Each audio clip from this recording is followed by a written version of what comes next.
కేంద్ర హోంమంత్రి Amit Shah edited video కేసుపై తెలంగాణ హైకోర్టు స్టే విధించింది. ముందస్తు విచారణ చేపట్టవద్దని కోర్టు ఆదేశాలు జారీ చేసింది.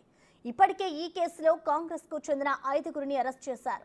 అయితే వారిని కోర్టులో ప్రవేశపెట్టిన తర్వాత కోర్టు బెయిల్ మంజూరు చేసింది. అంతేకాదు ఇవాళ ఈ కేసుకు సంబంధించి తెలంగాణలో తొలి అరెస్టు కూడా జరిగింది. స్పిరిట్ ఆఫ్ తెలంగాణ అనే వెబ్ పేజీ నిర్వహిస్తున్న అర్జున్ రెడ్డి అనే వ్యక్తిని ఢిల్లీ పోలీసులు అరెస్ట్ చేశారు.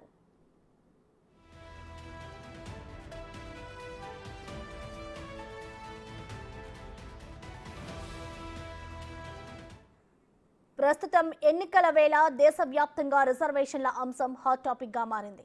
ఇదే క్రమంలో రిజర్వేషన్లకు సంబంధించి సోషల్ మీడియాలో చక్కర్లు కొట్టిన అమిత్ షా ఎడిటెడ్ వీడియో దేశవ్యాప్తంగా సంచలనం రేకెత్తింది. దీంతో ఈ కేసులో ఢిల్లీ పోలీసులు రంగంలోకి దిగారు. ఢిల్లీ పోలీసులు హైదరాబాద్లోనే మకాం వేశారు. నిన్నటి నుంచి హైదరాబాద్లోనే ఉన్నారు. హైదరాబాద్ పోలీసుల అదుపులో ఉన్న 5గురిని అరెస్ట్ చేయాలని ఢిల్లీ పోలీసులు ప్రయత్నిస్తున్నట్టు తెలుస్తోంది.